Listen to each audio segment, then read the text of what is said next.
In many cases, when a woman is murdered, their partner becomes the main suspect. But sometimes the killer is someone else who is close to home. Our moment in crime is the murder of Barbara Mullenix. The collapsed bed frame and blood spatter on the bedroom wall indicated that this was where 56-year-old Barbara Mullenix lost her life. Detectives Steve Mack and Joe Cartwright had arrived at a condo at the Millstream condominium complex in Huntington Beach, California, looking for the condo's owner, Bruce Mullenix. Bruce had been divorced from Barbara for a few years, but they were living together for the sake of their daughter, 17-year-old Rachel. Barbara gave birth to Rachel in 1989, when the family lived in Oklahoma City. Rachel grew up with her half-brother Alex, Barbara's son from a previous marriage. According to Rachel, her childhood was like Disneyland, but at school, Rachel was known as the girl with alcoholic parents. Exactly why Barbara turned to alcohol isn't known, but at 18 she became pregnant after being raped. She decided to put the baby girl up for adoption, hoping that she would have a good home. In court, Bruce described Barbara as a, quote, crazy mean drunk, end quote. Rachel felt the need to avoid her mother when she was drunk. Bruce also told the court that Barbara was physically abusive towards Rachel. Speaking about Barbara, Bruce said, "Her mother had problems. No one knows how bad it was other than Rachel and myself. I loved Barbara, I married her, I had a daughter with her, but yeah, she was that bad." Barbara's drinking caused tension between mother and daughter, and the tension led to fights. Rachel said that in July 2002, the police were called after Barbara hit her. No charges were filed, as Rachel retracted her story, and the police doubted that the attack had taken place. A couple of years later, Rachel used a knife to cut her mother's arms. Barbara's struggle with alcohol contributed to her divorce from Bruce, and after the divorce was finalized, Barbara moved with Rachel to Tampa, Florida. But things became tough financially, causing Bruce to request that Rachel live with him in his new residence in Huntington Beach. Rachel wanted Barbara to move in too, and after Bruce agreed, mother and daughter moved to California in 2005. It seemed that life in the Golden State would be a turning point in Barbara and Rachel's relationship. They both got jobs as movie extras, something that must have been an exciting experience for Barbara, who was a film fanatic. But in May 2006, Rachel met 21-year-old Ian Wesley Allen, and the pair started a relationship. At first, Bruce and Barbara accepted Ian, even giving him a written permission slip to show the authorities that he was allowed to date their daughter after Rachel asked for the note. In exchange, Rachel was expected to follow rules set by her parents, such as obeying her 1 a.m. curfew. Rachel was also allowed by Barbara to attend an alternative school once a week so that she could spend time with Ian. But tension began to rise again between Rachel and Barbara. Bruce said that Rachel was being controlled by her mother and her boyfriend, and that Barbara and Ian would compete for Rachel's attention. In the summer of 2006, Rachel broke her curfew one night, choosing to spend the night at Ian's. After her phone calls to Rachel went unanswered, Barbara drove over to Ian's place, where she found Rachel sleeping. Barbara was angry, and so was Ian, who didn't like that Barbara had showed up at his place. Rachel was grounded, and a few days later, Barbara gave Rachel permission to see a movie. But not long after this, Barbara was found dead. On the 14th of September 2006, Barbara was found floating in Newport Bay. She had been wrapped in a blanket and stuffed into a cardboard TV box, which fell apart once in the water. Bloodied bedding was found crammed into a nearby trash can. Cuts on her hands showed that Barbara had tried to defend herself, but 50 stab wounds inflicted by 3 different knives ultimately claimed her life. The attack on Barbara was so severe that her jugular vein had been cut and a butter knife protruded from one of her eyes. Serial numbers on her breast implants led to Barbara being identified. When detectives realised that Barbara hadn't been reported missing, they went straight to Bruce's condo. No one was home. A search warrant was granted and detectives Mack and Cartwright began looking around the condo. The mattress and box spring were missing from Barbara's bedroom and were soon found smouldering not far from the condo. The detectives needed to speak to Bruce. Not only had his ex-wife been killed, but his daughter was missing. Bruce arrived home the next day.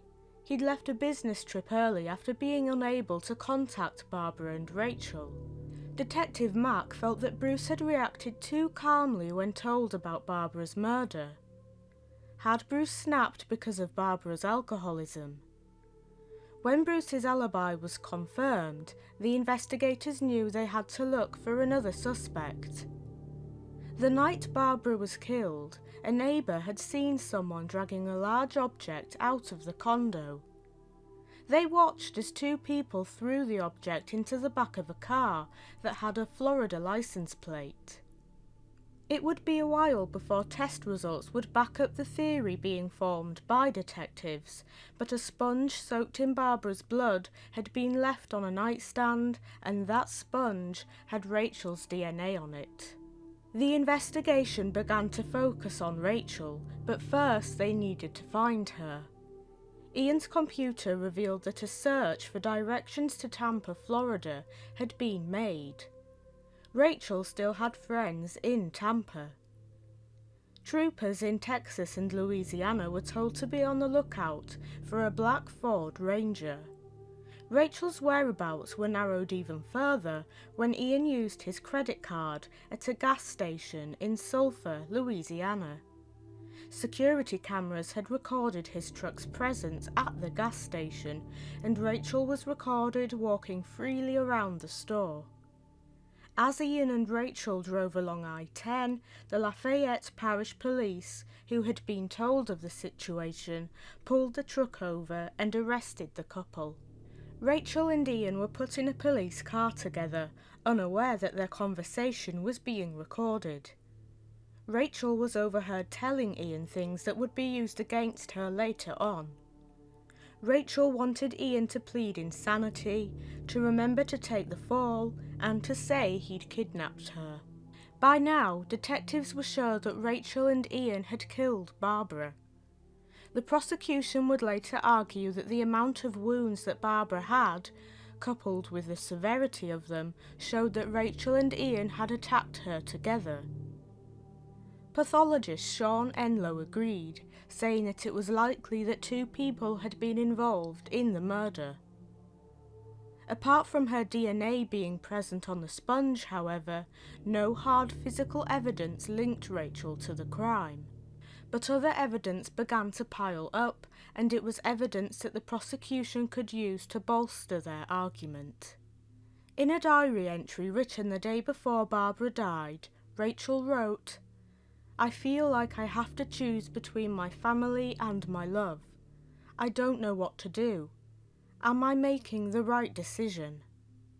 The meaning of this entry is certainly ambiguous, but Rachel said the entry was about running away with Ian, which she was planning to do the night Barbara was killed. But when questioned about the murder, Rachel said she was asleep. She awoke to her mother screaming her name. She told detectives that she found Ian stabbing Barbara, and that when she tried to intervene, Ian pushed her against some furniture, knocking her out. When she regained consciousness, she was in a nearby motel, bound and gagged. Even though Ian backed up Rachel's story, saying he was the only one responsible for Barbara's murder, Rachel didn't have any injuries consistent with being knocked out, and the motel the couple had mentioned had no record of Ian and Rachel staying with them. When on the stand later, however, Rachel's version of events differed slightly. She claimed that on the night Barbara died, she was waiting until her mother had fallen asleep to run away. She was then going to call Ian, who would come and pick her up. Instead, Ian suddenly showed up at Rachel's bedroom door, and Barbara woke up. Barbara said she was going to call the police, which led to Ian following her into the bedroom. Rachel walked into the room to find Ian stabbing her mother.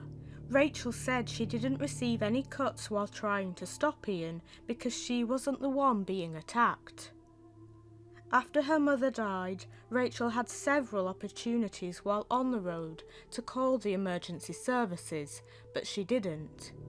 The only phone call she made was to a friend who lived in Florida. But as investigators continued to study her phone records, they noted that in the 3 days leading up to the murder, over 464 texts had been sent between Rachel and Ian. Barbara had been killed on a Tuesday, and detectives felt that Rachel had been hinting at a plan to murder Barbara in her texts. One text read, "We have only 2 options, run or Tuesday." Or another option, "You apologise to my mom. You decide if you want to be with me." Rachel denied that run or Tuesday hinted at murder. She said this was a typo and that she meant to type run on Tuesday. The plan, Rachel said, was to run away, not kill. Another text read, "After what my mom has done to you, you can do whatever you want as long as you don't get hurt or in trouble." Minutes before the murder, Rachel sent Ian a text that read, "I think my mom went to bed." Ian responded with, "It must be quiet." Rachel replied with, "She woke up and she locked both her bedroom doors." Detective Matt came to believe that Rachel had been manipulating Ian, making him think that Barbara was out to get him, and that this was why he took part in her murder. Rachel went to trial in 2008. The prosecutor argued that Rachel decided to murder her mother after she was grounded for breaking her 1 a.m. curfew a few weeks previously. Rachel was adamant that she wasn't responsible for Barbara's death. Rachel cried as her father testified about Barbara's alcoholism and the physical abuse she had inflicted on her daughter. Rachel admitted that she had texted Ian as he disposed of evidence, saying, "I love you. Am I going to see you soon? Are you in trouble? Can I call you?" Her defense team said that Rachel had been diagnosed with a borderline personality disorder. When being interviewed on 48 Hours, child psychiatrist Dr. Al Ravitz doubted that Rachel was the one who planned the murder. He said that those with a borderline personality disorder are unable to plan long term. Dr. Ravitz said, "She may have been the instigator in the moment, but I don't think she was the mastermind." Rachel had to wait 2.5 days to learn her fate when the jury retired to consider the verdict. Tears rolled down her face when the jury announced they'd found her guilty of 1 felony count of murder. At her sentencing, Rachel spoke to those at the hearing, saying, "I don't care what the jury thought. I did not do that to my mother. I can't even believe this is happening to me." Rachel was sentenced to 25 years to life, with her first chance at parole being in 2030. Bruce believes his daughter is innocent. Ian was tried separately. His lawyers argued that Rachel carried out the murder, adding that the only person who would stab Barbara in the eye would be her daughter. It was put forth that Ian took the blame because he loved Rachel. The prosecution told the jury that just days before the murder, Ian had told friends about his desire to kill Barbara, saying that he wanted to take her body by car to the desert and blow it up with explosives. A friend of his told the authorities that he jokingly told Ian to dump the body in water. Ian was also convicted of one felony count of murder, and he too received a 25 years to life sentence. In the years after her trial, Rachel and her lawyers argued that she hadn't received a fair trial and asked for a new one. They said that the prosecution's statements, along with evidence the prosecution presented despite court orders not to do so, swayed the jury's opinion of Rachel. Rachel also felt that her age at the time should have caused the prosecutor to go easier on her. A new trial was not granted, and Rachel remains behind bars. Barbara Mullenix was far from perfect. During her daughter's sentencing hearing, the district attorney's victims advocate Angela Teitzer said that there was nothing about Barbara's faults that would justify what happened to her. She argued that Bruce and Rachel portrayed Barbara as an, quote, out-of-control, drunken abuser, end quote. Angela made it clear that she wants Rachel to spend her time thinking of her mother. Reading out her statement, Angela said, "We can only hope that this image of her mutilated mother haunts her for the rest of her days."